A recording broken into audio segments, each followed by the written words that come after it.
Okay, so can you just say your name and the A levels you studied at City Islington Sixth Form College? My name is Ayaan Abdulle and I studied maths, biology and chemistry A level.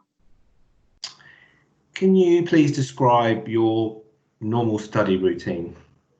I think that every day was different for my study routine, and I took the first few weeks of college to fit my study routine around my college timetable. I think that when you go to a sixth form college, you have more time, you're in control of your time and you're more independent towards if you went to a sixth form. So on the days that I had a full day, I would study less. And on the days that I would have half days, maybe going in the morning or just going in the afternoon, then I would study more. I think that most of my study routine took place in the morning. I would wake up early in the morning, do the bulk of my studying then, and then go into school and then do a little bit after. How have you balanced college work and other commitments? I've balancing commitments and can I start again? Yep, just go. So Okay. how have you balanced college work and other commitments? I think that in year 12 and the start of the year, it was easier to balance my commitments with my with school because it was a lot less intense and demanding. I think when you go into year 13, things just get really intense really quickly and the workload increases with school. And then also you have your university prep. And I think the main thing is to prioritize. I have some notes written down, and I said that if the questions were in order, then it would be in order, but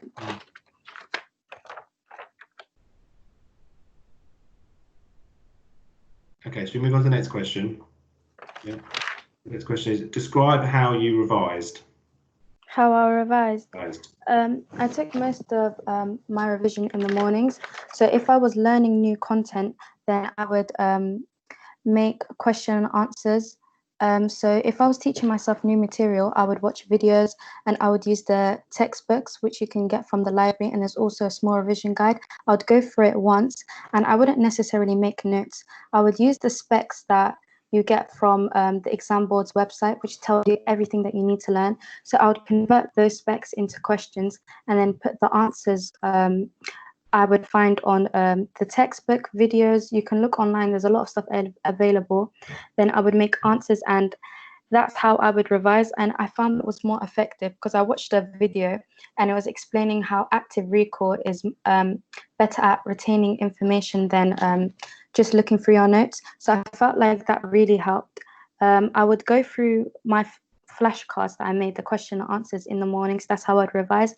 That's how I would memorize the knowledge. First, to understand it, I would go through the material once. That's when you can make notes.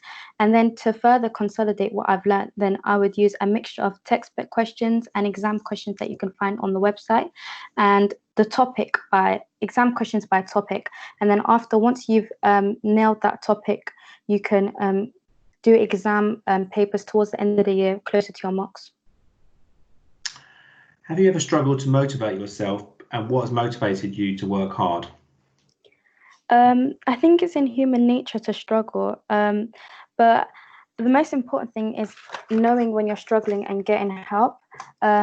Personally, to motivate myself, I would picture the goal that I had in mind. I always knew that I wanted to do medicine. I know that that takes a lot of commitment, motivation, and determination to do well. And I know that I need to do well in order to have a chance to get in that, making that offer. To motivate myself, I would have short-term goals, and when I would complete them, I would reward myself. I would take regular breaks. I think that having a supportive friends and family really help with motivating you.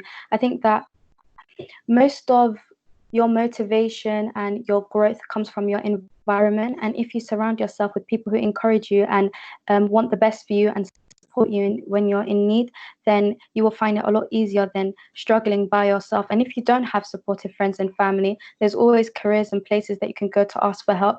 I think the most important thing to have is self-awareness, to know when you're struggling, because especially with revision, also it's easier to find help because there are workshops that you can go to. Your teachers are always available for you. And I think that when you have that open communication and you go to your teacher and you say that, oh, I'm struggling with this, can you help me? Then they're more than happy to help. It's just you have to put that step forward. And motivation also comes from, personally, my motivation comes from my family. I know that my mom has made a lot of sacrifices for me. She's been through a lot of struggles to get me where I am today. She's always here for me, and she's been my main source of motivation. And I know that I'm not only doing this for myself, but I'm also doing this for her as well. How did you make use of feedback from your teachers? I think that feedback is really, really important if you want to learn and if you want to make sure that you get better each time. I think feedback is feedback is a way of your teacher telling you that you have some gaps in your knowledge here, and this is where you really need to focus on your revision, the feedback, and so you can improve yourself. I think biology was where I got feedback the most, and I think that that was so beneficial to me in terms of my learning. I would go to my teacher and she would the questions, that's maybe sometimes when you're doing an exam question, it'll be 3 marks and then you would get 2 marks out of it. You can just go like, oh, it doesn't matter, I got that 2 is calm. But if you go back to it and understand where you lost that mark, it's really important, because in that exam that you want to maximize the marks that you get, and now you have that opportunity. You're not in an exam hall, you've got a lot of time, using that feedback to really help you understand where you've gone wrong and then find ways on how you could improve. How did you organise your work to get everything done and prioritise effectively? I think that prioritizing comes from time management, and you need to have things that are non-negotiable that you have to do. For example, I was a youth counselor, and once a month we would have meetings, and then there would also be other events. If I knew that I had a mock coming up, and I wouldn't go to the events that not necessarily that important, like if there was events that I knew that it could jeopardize my study time, then I wouldn't go. So you need to be committed and understand where you need to make some sacrifices, but also you need to have a life outside of school and outside of studying, because that makes you a well-rounded person. I also worked as a tutor on Saturdays, and I would work Saturday mornings from 9 to 1. And I felt that that was a better way for me to use my time. Instead of sleeping in that morning, I got in some experience that I could write on my personal statement. I also got in some volunteering hours that I could speak about during interviews. And I knew that I couldn't work more than 9 to 1 in the mornings. I knew that I also had to study, I also had to revise, and I also had other priorities. But what I would suggest is doing a little bit of everything, but having those things that are non-negotiable that you have to put time aside for. And I think you need to remember that fundamentally you are a student. In the first thing, you're a student, but you can also have other stuff that you like to do outside of that, and that makes you a human. And I know it's not hard. I know it's hard. It's not easy, but it's achievable. You just have to put in the work and put in the time, then you can do it. What extracurricular activities did you take part in, and what did you gain from them?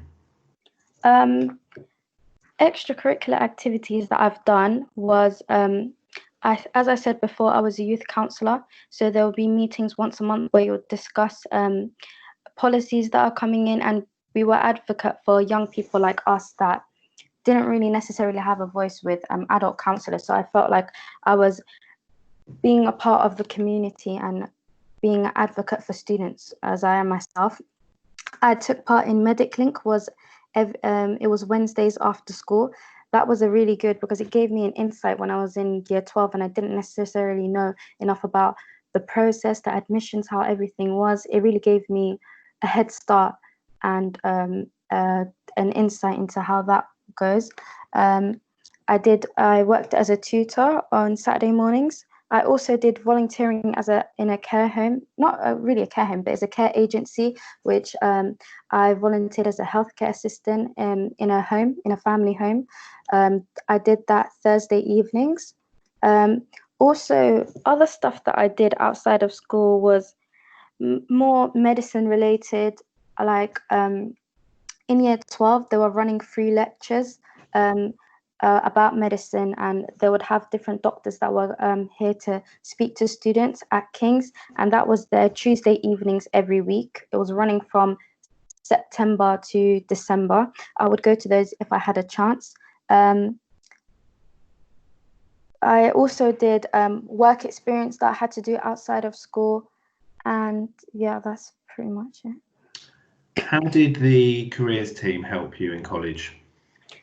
The careers thing, the main thing that I got from careers is advice on where to apply during UCAS and also how to do it. It's so nerve-wracking when you're in year 12 and you hear this word UCAS and you're like, what is that? How am I going to do that? I know nothing about this. But the careers team are really there to support you, and they really understand you on a personal level. They really get to know you, and I think that's so important when you're applying to university, because it really is a big decision to make, and it's not a decision that should be rushed. It should be something that you take time applying to, and also the careers really give you a long time to decide, and they're really on your backs. So some people, they to make sure that they get into university and make sure that they apply. Also, interview preparation, and the careers team did a lot of stuff. If you're applying for medical school, they did a lot of interview preparation and they brought current medical students in for MedicLink, and they also did an interview practice with students from King's, and that was so helpful because they gave you advice, and there was one student who even went to Candy, so it does give you that inspiration and that. Yeah. Okay, so last couple of questions. So can you just explain what are you planning on doing now after your A-levels? I'm planning to study medicine at Southampton University. Okay. And last question, have you got any further top tips to be a successful A-level student, which we haven't covered yet? Okay. I think the main thing to be a successful A-level student is defining success for yourself. What is success to you? Success is, I believe that success is not something mainstream. Some people believe that success is going to uni, getting a job. For you, that might be different. For you, that might be getting an apprenticeship, doing another course. The first step is define success for yourself, and also believe into yourself. I knew that I wanted to do medicine, and when I first came to City and Islington College, I was disheartened by my GCSEs. I feel like I didn't achieve as well as I could. Although I got the bare minimum to apply, it wasn't what I was expecting. And also when you look at other medical students that have applied and they're successful, they have like perfect GCSEs, perfect predictions, perfect UCAT score, and I couldn't relate to that. So when I walked in, I really felt that I was isolated, because everyone else who had applied that I saw in careers had perfect scores. Some of them didn't get in, some of them did get in. I want to show that personally, I want to show that success comes in different forms, and that I might not have got the best GCSEs, the best predictions, but I had an interview at Southampton and King's, and I got an offer from Southampton. The top tip that I want to show you is I want to be that person that I needed to see and I needed to hear at the start of year 12. I know that there's someone like me starting year 12 right now who is not in the best frame of mind, who's not on the right foot, that just needs that little push, that just needs that motivation. So maybe someone who I want to show them that it's possible to get into where you want to go. You can look like me, you can talk like me, you can have similar grades and still have a chance in life.